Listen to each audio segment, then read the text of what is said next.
마가복음 6장 1절에서 6절 한 절씩 교도하겠습니다. 예수께서 거기를 떠나사 고향으로 가시니 제자들도 따르니라. 하나님께서 가르치시니 많은 사람이 듣고 놀라는데 이 사람이 어디서 이런 것을 얻었느냐. 이 사람이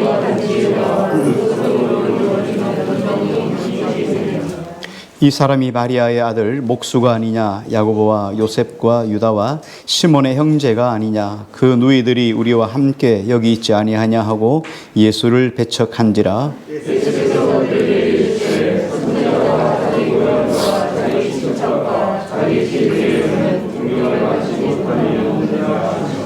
거기서는 아무 권능도 행하실 수 없어 다만 소수의 병자에게 안수하여 고치실 뿐이었고. 아멘. 이 5장에 세 가지 사건이 일어나죠. 세 가지 사건이었습니다. 그 12의 혈루증 걸린 여인의 사건, 그 회장장 야이로의 사건, 그리고 거라사 광인의 병 고치는, 귀신을 쫓아내는 사건입니다. 이 세 사건 뒤에 6장으로 이제 넘어가게 됩니다. 6장 1절에 보면 우리 1절 같이 한번 읽을까요? 같이만 읽습니다. 시작.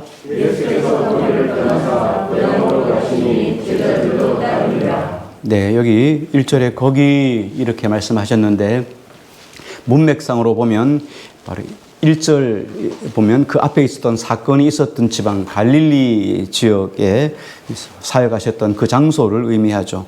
그리고는 그 장소를 떠나서 예수님이 다른 곳으로 가셨다, 거기를 떠나셨다 이렇게 이야기를 합니다. 세 가지 사건이 5장에서 나옵니다. 그리고 6장 사건으로 넘어가셔서 예수님이 갈릴리 지역을 떠나서 본인의 고향이셨던 나사렛에 가셔서 전도 사역을 하는 장면이 계속 연결되어 있습니다. 그런데 이 나사렛에는 예수님만 가신 것이 아니고 제자들도 같이 함께 동행해서 그 지역에 갔어요. 그리고 앞서 있었던 전도 사역들, 제자들이 나가서 복음을 함께 전했던 그 사역에 많은 사람들이 예수님께로 돌아오는 일이 있었는데 이 나사렛에서 예수님의 제자들과 함께 나가서 동일한 전도 사역을 했는데 이 전도 사역이 실패로 끝이 나고 말았어요. 실패했어요.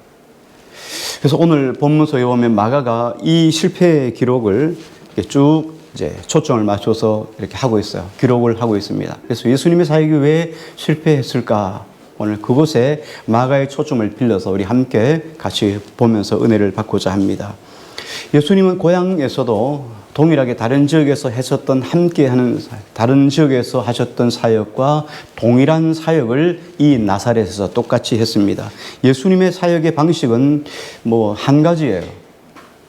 그 안식일 날에 회당에 들어가셔서 회당에서 말씀을 전하는 거였어요. 그러면 사람들이 그 말씀을 듣고 와 하고 은혜를 받고 바뀌어지는 거죠.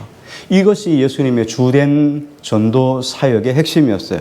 그래서 오늘도 마찬가지인데 안식일에 회당에서 말씀을 전했어요. 근데 말씀을 전했는데 반응이 두 가지로 확 나뉘어졌습니다. 하나는 예수님의 회당에서 전하는 말씀을 듣고 한 측에서는 놀랐다 하는 거고 또 한쪽에서는 배척했다라는 말씀을 쓰고 있어요. 예수님을 배척했다. 자, 먼저 놀랐다 하는 쪽을 한번 좀 생각해 보려고 합니다. 6장 2절을 같이 한번 읽겠습니다. 2절요 시작.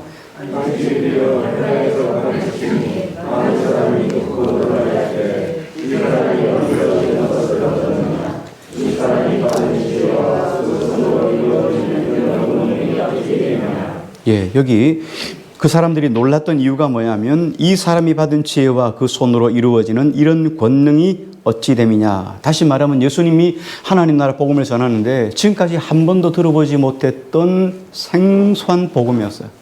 생소한 말씀이었어요. 와, 이런 권능. 그런데 그 말씀이 증거되는 그 현장 속에서 사람들의 마음이 바뀌어질 뿐만 아니라 병이 떠나가고 놀라운 일들이 일어났어요. 그래서 와, 이 사람이 어디서 이런 본능과 지혜가 있어서 이런 것들을 하냐 이렇게 하시는 거죠. 성경을 가르치시는 예수님, 성경 해석에서 지혜가 탁월할 뿐만 아니라 말씀을 선포하는 그 현장에 하나님의 능력이 드러났다는 거예요. 그러니까 놀랐어요. 그런데도 이렇게 놀랐음에도 불구하고 예수님을 배척했다 성경은 그렇게 말씀을 하셔요. 아니 놀랐으면 예수님을 더 기쁘게 받아들이고 영접해야 되는 것이 맞는 것이 아니겠습니까? 그런데 이렇게 놀랍지만 예수님을 배척했다는 거예요. 왜 그럴까요? 왜 이 사람들이 예수님 앞에서 이 예수님의 지위와 권능 앞에 놀랐음에도 불구하고 예수님을 부인했을까요? 이 사람들 속에 있었던 생각 때문이었습니다. 오늘 말씀이 3절 말씀 우리 같이 한번 읽겠습니다. 3절요 시작. 이 사람이 마리아의 아들 목사가 아니냐, 야고보와 요셉과 유다와 시몬의 형제가 아니냐, 그 누이들이 물론 그의 여기지 않았나고 예수를 배척한지라. 예, 여기 보면 이 사람이 마리아의 아들 목수가 아니냐, 유다와 시몬의 형제가 아니냐, 그 누이들이 우리와 함께 여기 있지 아니하냐, 아니냐, 아니냐, 아니하냐. 다시 말하면 부정, 또 부정, 또 부정이에요. 삼중적으로 예수님을 계속 부인하는 거예요. 당시 유대 사회는 어떤 사회냐면 우리 이조 말기 같은 그런 사회예요. 남성의 가부장적인 이런 것들 권위를 상당히 아주 중요시 여기는 시대가 이 예수님의 시대였어요. 그런 분위기가 사회적인 모든 것들을 다 압도하고 있습니다. 그래서 아버지를 향한 권위, 아버지의 권위가 상당히 하늘을 찌르듯이 강력한 시대가 바로 이때였어요. 그런데 예수님 향해서 뭐라고 하냐면 예수님의 아버지가 누구십니까? 요셉이죠. 요셉의 아들 예수가 아니냐 이렇게 말씀하지 않고 지금 뭐라고 했습니까? 마리아의 아들 목수가 아니냐 이렇게 이야기를 했어요. 이 이야기는 어떤 이야기예요? 예수님의 출생의 비밀을 난 다 알아. 난 다 알고 있어. 누가 뭐래도 난 다 알고 있어. 이런 분위기예요. 예수님의 출생에 가는 것들이 어떤 것이었습니까? 누가복음 1장에 보면 예수님이 출생하는 그 과정을, 신비한 과정을 누가는 정확하게 아주 디테일하게 기록을 해놓고 있습니다. 마리아와 예수님이 이렇게 정혼했습니다. 보통 정혼한다는 우리로 말하면 약혼이죠.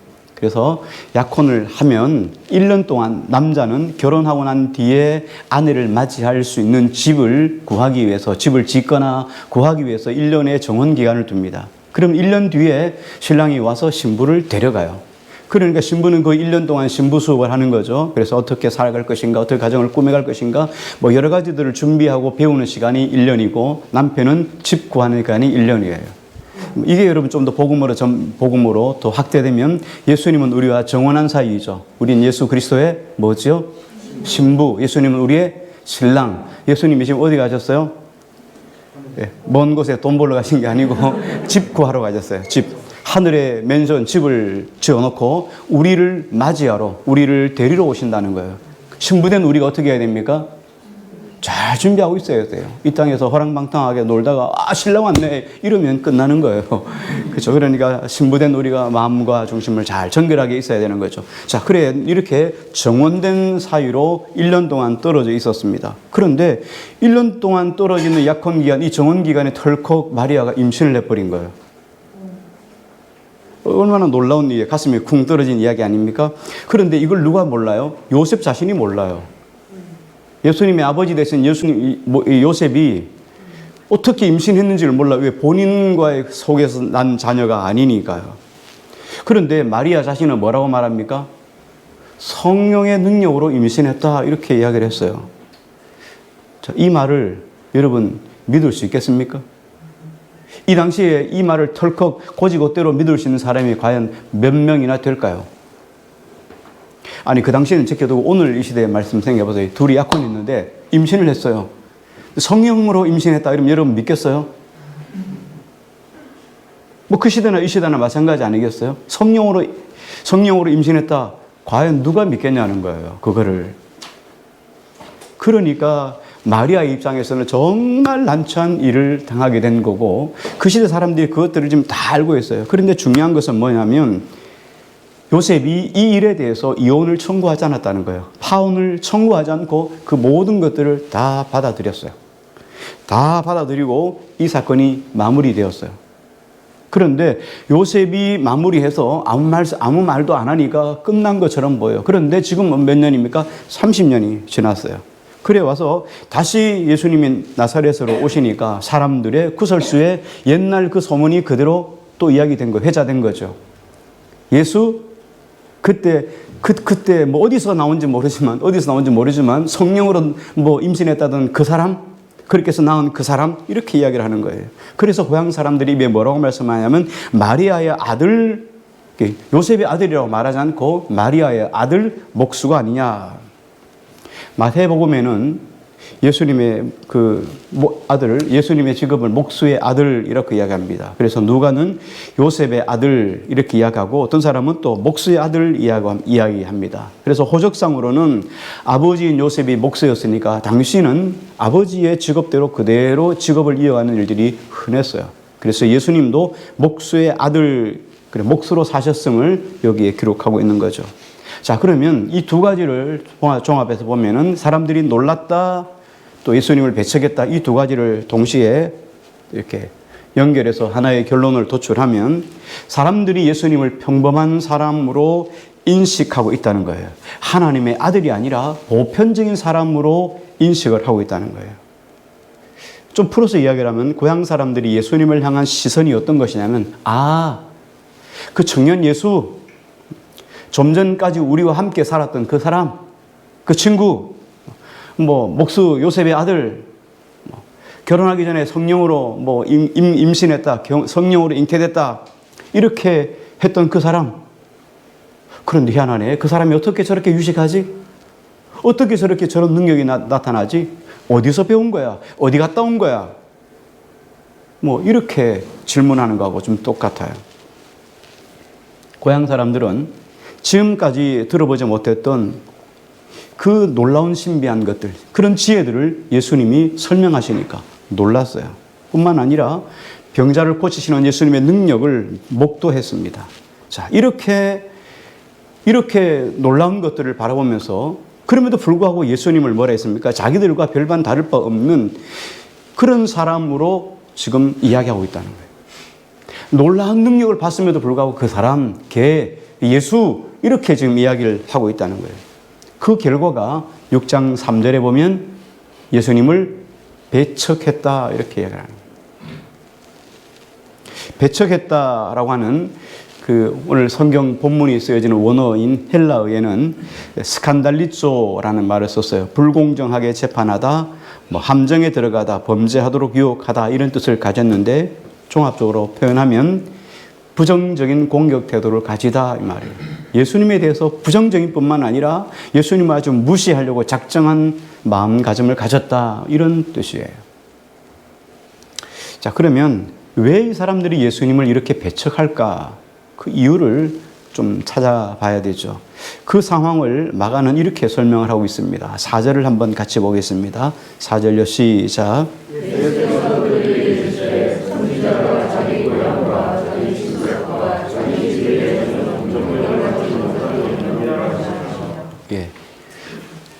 이 이스라엘은 신정 정치를 합니다. 다시 말하면 하나님이 통치하는 나라예요. 신정국가입니다. 하나님이 통치하는 나라에서는 가장 중요한 게 신앙심이죠. 이 신앙심이 투철한 유대 사회에서 그 당시에 하나님 말씀을 대언하고 선포하는 선지자, 예언자들은 존경을 받고 어디를 가든지 환영을 받았습니다. 예수님 당시에도 마찬가지예요. 예수님 당시에도 복음을 전했던 전도자들이 어디에 가든지 환영받았던 것 여러분 잘 아시죠? 그래서 나그네를 대접하라. 여기 나그네는 전도자를 의미하는 거예요. 그러므로 이런 사회 속에서는 예언자나 혹은 선지자들은 크게 환영을 받고 존경을 받았습니다. 그런데 이 유대 사람들이 모든 선지자들, 모든 예언자들에게 다 호의적인 것은 아니었다는 거예요. 그럼 어떤 선지자들에게는 호의적이었고 어떤 선지자들에게는 배척을 했을까요? 선지자는 하나님 말씀을 대변하고 대언하는 사람들입니다. 그런데 그들이 하나님의 말씀을 대언하는 선지자나 예언자들이 유대인들을 향해서 너희가 하나님의 말씀에 대해서 불순종했다. 그리고 너희가 하나님 앞에서 불의하게 살아간다 하고 그들의 잘못에 대해서, 그들의 행위에 대해서 지적을 하면 배척을 했어요. 여러분 이렇게 하면 복 받습니다. 여러분 복 받을 사람들입니다. 여러분들은 들어가도 복을 받고 나가도 복을 받습니다. 이러면 아멘입니다. 하나님 말씀대로 살지 않으면 여러분 저주받습니다. 이러면 다음 주, 한 주 걸르는 거죠. 이런 거하고 지금 똑같아요. 그런데 문제가 뭐냐면 이 당시에 하나님 말씀을 대언했던 사람들이 그들이 불순종하고 하나님 말씀에 거역했던 것들을 끊임없이 지적했던 사람들이에요. 이렇게 지적할 때 선지자들을 죽였어요. 배척하기도 하고 죽이기도 해요. 여러분이 잘 아시는 대선지서에 기록된 예레미야 선지자 같은 경우는 하나님 말씀을 선포하고 그러니까 듣기 싫잖아요. 그러니까 이 선자를 이 예레미야를 데려다가 땅을 파서 사람을 여기까지 묻어서 죽였어요. 이 목까지 사람 흙에다 이렇게 묻어두면 이 심장의 압 때문에 머리가 터져서 피가 솟구쳐 죽습니다. 그 시간이 압이 찰 때까지 오랜 시간이 걸리죠. 그 고통을 겪다 죽어요. 이사야 선지자 같은 경우는 큰 나무통의 안을 갈가낸 그 고목 같은 데다가 사람을 집어넣고 톱으로 썰어서 죽였습니다. 오늘 예수님의 순환 주간이죠. 예수 그리스도가 십자가에 못 박히는 이유도 뭡니까? 하나님 나라 복음을 전했기 때문이에요. 유대인들이 원했던 정치적인 메시아, 그들이 오셔서 예수님이 이 유다를 로마의 식민지에서 해방시키고 이스라엘 백성들, 유대인들을 다 들어서 온 지방을 치리하는 시의원, 도의원, 국회의원, 국무총리, 대통령 삼는 이런 나라를 꿈꿔왔는데 예수님이 오셔서 인자가 온 것은 종이 되는 것이고 낮아지는 것이고 자기를 부인하는 것이라고 하니까 이런 예수가 어디 있어 하고 예수님을 죽이는 거예요. 오늘 여러분은 어떤 예수 그리스도를 꿈꾸고 계십니까? 오늘 여러분 어떤 예수 그리스도를 바라보고 계십니까? 나를 잘 먹게 하시는 예수, 나를 잘 살게 하는 예수. 그것 생각하면 그것 아니면 우린 예수님을 얼마든지 언제라도 다시 못 박을 수 있습니다. 유대인들은 항상 예수님을, 항상 하나님의 사람들을, 선지자들을, 예언자들을 이렇게 배척했어요. 하나님의 백성이란 사람들이 하나님 말씀을 전하는 사람들을 배척하고 핍박하고 죽이기까지 했다는 거예요. 이유는 너무 간단하죠. 자기 귀에 듣고 싶은 말만 듣기를 원했어요. 내가 원하는 말만 전하라는 거예요. 내가 원하는 건 잘 된다, 형통한다, 복받는다 이것만 듣기를 원하는 거예요. 그렇다고 잘 되고 형통하는 것이 성경에 없는 것은 절대로 아닙니다. 그런데 그것만이 아니라는 거예요. 그것만이 전부가 아니라는 거예요. 그래서 귀에 거슬리거나 듣기 싫은 말은 절대로 듣지 않으려고 했어요. 그래서 그런 말씀을 전하는 예수님을 죽이신 거예요. 예수님도 똑같은 이야기죠. 예수님의 복음을 전했지만 예수님 이야기를 뭘로 들었습니까? 동네 청년 이야기로 들었다는 거예요. 그 청년, 그 친구, 누구누구 아들 이렇게 이야기를 들었다는 거예요. 예수님이 갈릴리에 가셨을 때, 예수님이 나사렛에 가셨을 때 예수님이 자랐던 동네입니다. 그 동네에 가서 예수님이 하나님 나라 복음을 전하니까 그 지혜가 놀라워요. 그리고 그 말씀을 전하는데 능력이 나타나요. 거기에 어떤 사람들요, 이웃집 아저씨도 있을 거고, 세탁소 아저씨도 있을 거고, 그죠? 거기에 과일집 아저씨도 있을 거고, 쌀가게 아저씨도 있을 거란 말이에요. 그리고 동네 함께 같이 구슬치기 했던 어떤 그런 또래 사람들도 있을 거란 말이에요. 그들이 예수님 바라면서 뭐라고 이야기하겠어요? 하나님의 아들 예수 그리스도 오셨네. 이렇게 생각하시겠습니까? 목사가 되면서 여러분 저도 늘 생각했던 게 있어요. 하나님, 저 정말로 딱 한 가지 요것만 안 해주면 제 주님의 일 하겠습니다. 나쁜 건데요. 제 고향에는 보내지 마십시오. 이런 거. 제가 못되지 많이 했어요. 고향에. 같은 권시 집성촌이니까. 그냥 동네에서 자라면서 또래가 있잖아요. 계속. 또래끼리 모여서 밤마다 노는 거죠. 같은 집성촌, 같은 권시만 있으니까. 그러니까 허물도 없고 가족 같은 거예요. 못된 짓 많이 해. 명절이 되면 모여가지고 밤마다 놀고 뻥 쳐가지고 말이죠. 김치 훔쳐가지고 밥해 먹고 남은 이제 닭소리 해 먹고 이런 것들 비일비재로 많이 했어요. 근데 그런 데 가서 예수 그리스도가 우리의 구원주입니다. 이렇게 이야기하면 정말 어렵잖아요. 야, 니 옛날에 다 훔쳐 먹었던 놈 말이야. 그래서 고향에는 안 보냈으면 좋겠는데 하나님이 불쌍히 여기셔서 안 보내셔서 얼마나 감사한지 몰라요. 자, 오늘 똑같아요. 예수님 그 살았던 환경 속에서 있었던 같이 살았던 사람들이 예수님의 그 하나님 나라의 복음의 능력이 나타났음에도 불구하고 그것을 안 믿으려고 작정했다는 거예요. 듣지 않으려고 작정했다는 거예요. 대부분의 사람들은 다른 사람들에 대한 평가를 자신과의 관계에 의해서 이렇게 평가하는 경우가 많습니다. 다른 동네에서는 뭐 걸출한 인물인지는 몰라요. 이 사람이 뭐 갈릴리나 혹은 예루살렘이나 예수님이 가시는 곳곳마다 귀신들이 쫓겨나가고 병든 자 일어나고 그리고 죽었던 사람 해당장 야이로의 딸이 살아나는 이런 역사를 맛봐요. 그러나 우리 동네에서는 예수님은 뭐예요? 개예요. 개. 그 친구. 이 이야기라는 거예요.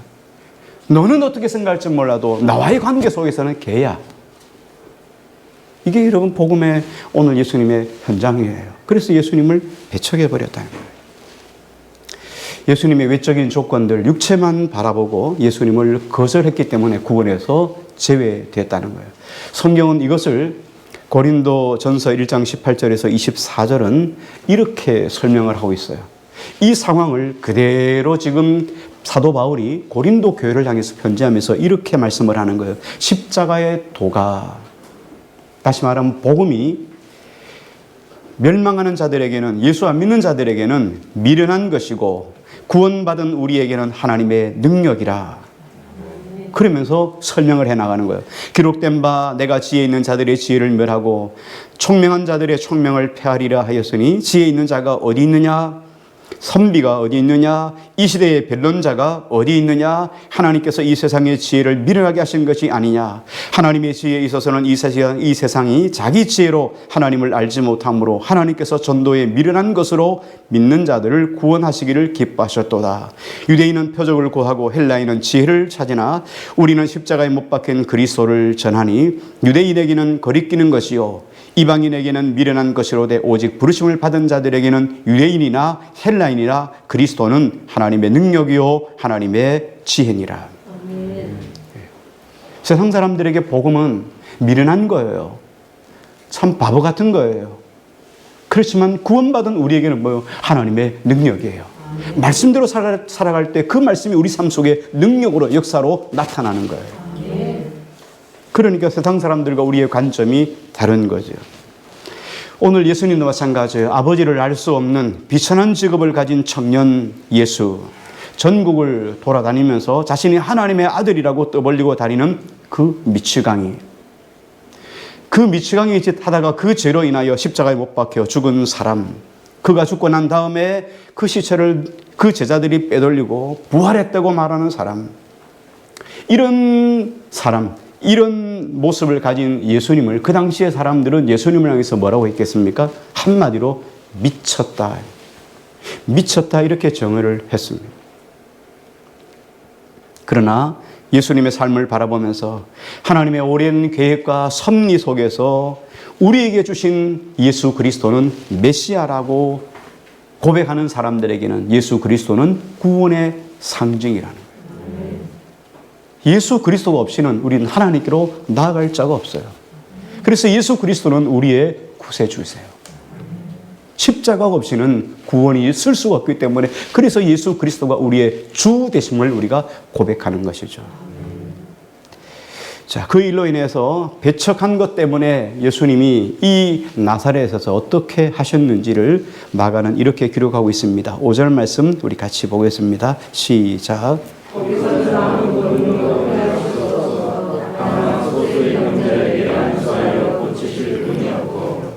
예, 예수님의 고향 사역에서는 치유도 일어나지 않았습니다. 한번 생각해 보세요. 그 갈릴리에서 하셨던 사역은 어떻습니까? 그 군대 귀신 들어간, 그 강력한 군대 귀신 들어간 사람도 제압하고 귀신을 쫓아내서 멀쩡한 사람으로 만들었잖아요. 12해 동안 모든 사람들이 의연히 할 수 없다고 그냥 이렇게 인생을 비참하게 살아가던 12 혈류증 걸린 여인도 고침받았잖아요. 그리고 회당장 야이로의 딸이 죽었습니다. 근데 죽은 그 딸이 다시 달리다 쿰 하니까 일어났잖아요. 이런 놀라운 기적을 베풀었던 갈릴리 사역과 오늘 예수님의 현장 사역, 그 결말이 뭡니까? 아무것도 일어나지 않았어요. 예수님의 고향 사역에서는 치유와 기적이 거의 일어나지 않았다는. 우리는 이 구절에서 곰곰이 생각을 해봐야 돼요. 고향 사람들이 예수님을 호의적으로 받아들이지 않았기 때문에 예수님께서 소수의 사람에게만 은혜를 끼쳤을까? 이런 이야기예요.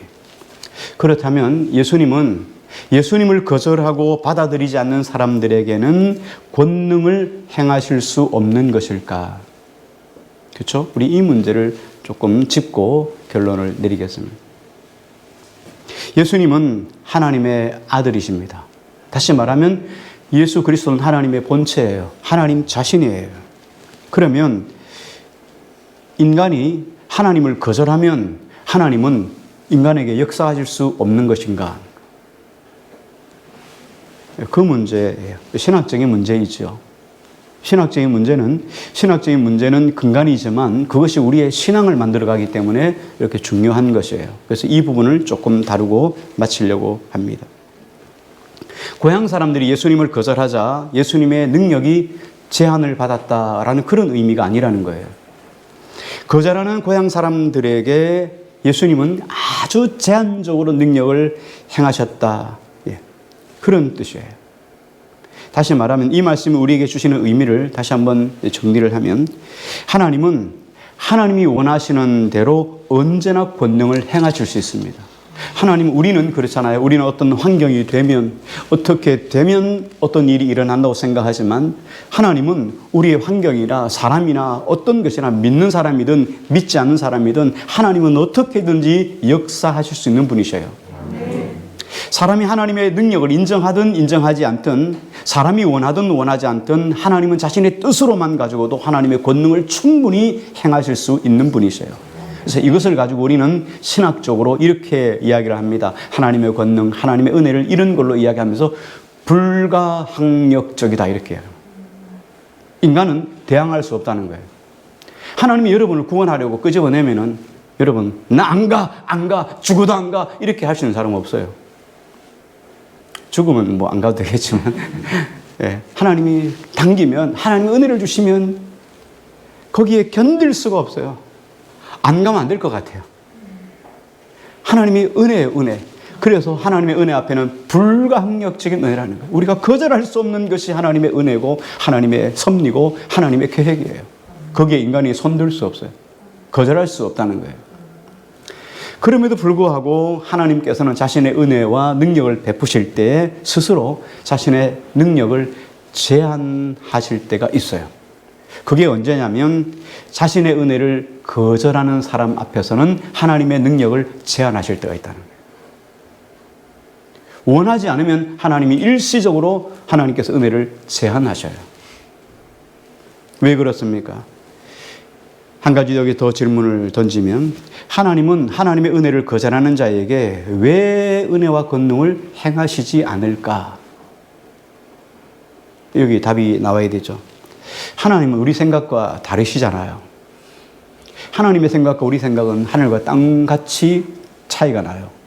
그래서 우리가 최고로 많은 것, 최고로 다른 걸 이야기할 때 하늘만큼, 땅만큼이라고 이야기를 하죠. 그만큼 하나님의 생각과 우리 생각은 달라요. 하나님께서 우리에게 하나님의 은혜를 베푸실 때, 하나님의 능력을 베푸실 때 하나님이 가장 중요하게 보는 게 뭐예요? 이걸 아시면 돼요. 하나님이 우리에게 은혜를 베푸시잖아요. 하나님이 우리에게 능력을 베푸실 때는 그렇게 능력을 베푸시고 은혜를 베푸실 때 가장 중요하게 여기시는 것이 하나님의 영광이 드러나느냐 안 드러나느냐. 예수님께서 왜 십자가를 주셨습니까? 하나님의 영광을 위해서요. 여러분이 왜 하나님께 예배합니까? 하나님의 영광을 위해서. 여러분 이제 집에 가셔서 오늘 점심 또 드셔야 되는데 왜 점심을 드시죠? 배가 고파서. 이러면 안 된다는 거예요. 먹든지 마시든지 무엇을 하든지 우리의 모든 일은 하나님의 영광이에요. 아침, 점심, 저녁을 열심히 구닥에서 잘 소화시키고 열심히 뒤에서 건강한 몸을 가지고 하나님의 사역을 하는 것이 하나님께서 여러분에게 주신 하나님의 명령이에요. 그래요. 이게 다 하나님의 영광이 아니면 안 된다는 거예요. 그래서 모든 하나님이 하시는 일에는 반드시 하나님의 영광이 드러나셔야 돼요. 그래서 이것을 통해서 하늘에 계신 하나님께 영광을 돌리느니라 이게 모든 예수님의 목적이에요. 그런데 하나님의 은혜 그리고 하나님의 권능을 감사함으로 받아들이지 않는 자에게 하나님의 영광을 나타내시겠습니까? 하나님께 영광을 돌리지 않는 사람들에게 하나님께서 하나님의 은혜와 권능을 나타내시겠습니까? 당연히 아니죠. 그래서 우리에게 가장 중요한 것은 뭐예요? 하나님께 영광을 돌리는 거예요. 여러분의 삶 속에 하나님의 기적이 임하기 위해서는 먼저 하나님께 영광을 돌릴 마음의 준비가 되어 있어야 돼요. 이 모든 일이 하나님이 하셨다는 고백이 있을 때 하나님이 그 속에서 역사하셔요. 내가 막 기도 막 한 달만 하면 하나님이 복 주시겠다 이렇게 하고 하는 거, 이건 뭐예요? 이거 하고 딜하는 거예요. 딜. 내 행위로 하나님께 은혜를 받으려고 하는 거예요. 이거 그렇게 역사하지 않죠. 결론을 짓습니다. 6절 한번 같이 읽어보겠습니다. 6절입니다. 시작. 예, 그들이 믿지 않음을 마가는 이렇게 이야기했습니다. 이상히 여기셨다. 여기 이상히 여기셨다는 말 헬라어로 다우마쪼라는 말이에요. 놀라다, 경탄하다, 놀라게 하다 하는 뜻이에요. 마가가 이 표현을 여기에서 기록하면서 고향 사람들이 예수님을 다른 지역 사람들보다 오히려 더 영접해야 되는데 오히려 더 다른 지역 사람들보다도 예수님을 더 거절한 것에 대해서 마가는 이렇게 말하는 거예요. 그들이 믿지 않음을 이상히 여기셨다. 다시 말하면 이 모든 책임은 예수님에게 있는 것이 아니라 오늘 나사렛 사람들 너희에게 있다 이 말이에요. 마가는 이렇게 지금 결론을 내리는 거예요. 마태복음 7장 6절에 보면 이런 말씀이 기록되어 있습니다. 거룩한 것을 개에게 주지 말며 너희 진주를 돼지 앞에 던지지 말라. 그들이 그것을 발로 밟고 돌이켜 너희를 찢어 상하게 할까 염려하라. 여러분 진주가 얼마나 귀하겠어요. 여러분 잘 아시는 것처럼 성경의 비유에 보면 그 당시의 말씀으로 비유를 하는 거 보면 진주 장사가 온 지방을 다니다가 값진 진주 하나를 보고 발견하고 집을 다 팔아서 진주 샀다는 얘기가 여러분 있죠. 비유에. 그만큼 진주의 가치가 중요하다는 것을 그 당시에 그 암묵적으로 말씀하시는 것 아니겠어요? 그렇게 값진 진주를 돼지에게 주면 돼지가 어떻게 합니까? 와우, 원더풀. 와, 멋진 진주. 하고 진주 목걸이를 하고 다니겠습니까? 이게 뭐야? 하고는 꿀꺽 삼킬 거예요. 그렇죠? 먹는 것으로밖에 안 보인다는 말이에요. 그러니까 진주의 가치를 모르는 자에게 진주를 주면 밟고 짓밟고 더럽게 하고 먹든지 이래 버린다는 거예요. 복음의 진가, 복음의 진리의 능력을 깨닫지 못한 사람에게 복음을 아무리 줘봐야 그건 뭐예요? 돼지의 진주라는 얘기예요. 복음을 깨닫는 자에게는 하나님의 능력이 됨이라는 거예요. 예수 그리스도가 왜 우리를 위하여 십자가에 못 박혀 죽으신지를 알면은 그 은혜를 인해서 하나님 앞에 영광을 돌리는 그런 믿음의 사람으로 삶이 바뀌어지는 거예요. 알면은 그것들을 귀하고 존귀하고 아름답게 사용하는데 모르니까 짓밟고 더럽고 삼켜버리는 것과 같다는 거예요. 받아야 할 것을 받지 않고 귀한 것을 귀한 줄 모르는 사람에게 하나님은 풍성한 은혜를 줄 수 없다는 하나님의 경고의 메시지예요. 우리는 우리에게 모든 것을 후히 주시고 꾸짖지 아니하시는 하나님께 그 하나님의 성품을 의지해서 우리의 필요를 따라서 우리는 얼마든지 무엇이든지 구하고 기도할 수 있습니다. 그러나 기도하다가 때때로 기도의 응답이 늦어지기도 하고 또 기도한 것들을 응답받지 못할 수도 있어요. 그럴 때 우리는 뭘 돌아봐야 된다고요? 내 자신을 돌아봐야 된다는 거예요. 내가 받을 준비가 되었나? 하나님께 영광을 돌릴 준비가 되었는가를 살펴봐야 된다는 거예요. 그렇지 않으면 우리가 어떻게 됩니까? 하나님은 우리가 하는 행위로 말미암아 응답해 주시는 분이 아니라는 거예요. 금식을 많이 하면 하나님께서 응답해 주신다. 절야를 하면 하나님 응답해 주신다. 이런 뜻이 아니라는 거예요. 기도를 많이 하니까 하나님이 들어주신다. 그럼 뭐예요? 기도 응답은 뭐와 같아요? 행위잖아요. 이게 아니라는 거예요. 하나님이 응답해 주시고 안 해주시고는 뭐예요? 하나님의 긍휼이에요. 하나님의 뜻이에요. 하나님이 주시고자 하는 자에게 주시고 하나님이 안 주시려고 하는 자에게는 안 주는 거예요. 내가 미워서 안 주는 게 아니라 필요하지 않을 때는 주지 않을 수도 있다는 거예요. 믿습니까? 자, 그런데 중요한 것은 하나님께서 우리에게 때때로 응답해 주실 때 그 하나님이 주신 응답이 값싼 은혜라고 생각하면 안 된다는 거예요. 기도하면 하나님이 주시니까 하나님의 은혜를 귀하고 존귀한 줄 모르고 값싼 은혜로 생각하지 말라는 거예요. 오늘 예수 그리스도가 우리를 위하여 십자가에 못 박혀 죽어주시고 희생하셨습니다. 그 십자가의 놀라운 은총이 얼마나 우리에게 귀하고 존귀하여 하나님의 능력이 됨이라는 말씀이에요. 근데 그 능력을 어떤 사람은 값싼 문제로 생각해서는 안 된다는 거예요. 내가 그냥 교회 나왔더니 구원받았다. 이게 아니라는 거예요. 주님이 왜 나를 위해서 죽어주셨을까? 주님이 왜 나를 구원해 주셨을까? 우리 시간은 함께 한번 같이 기도했으면 좋겠습니다.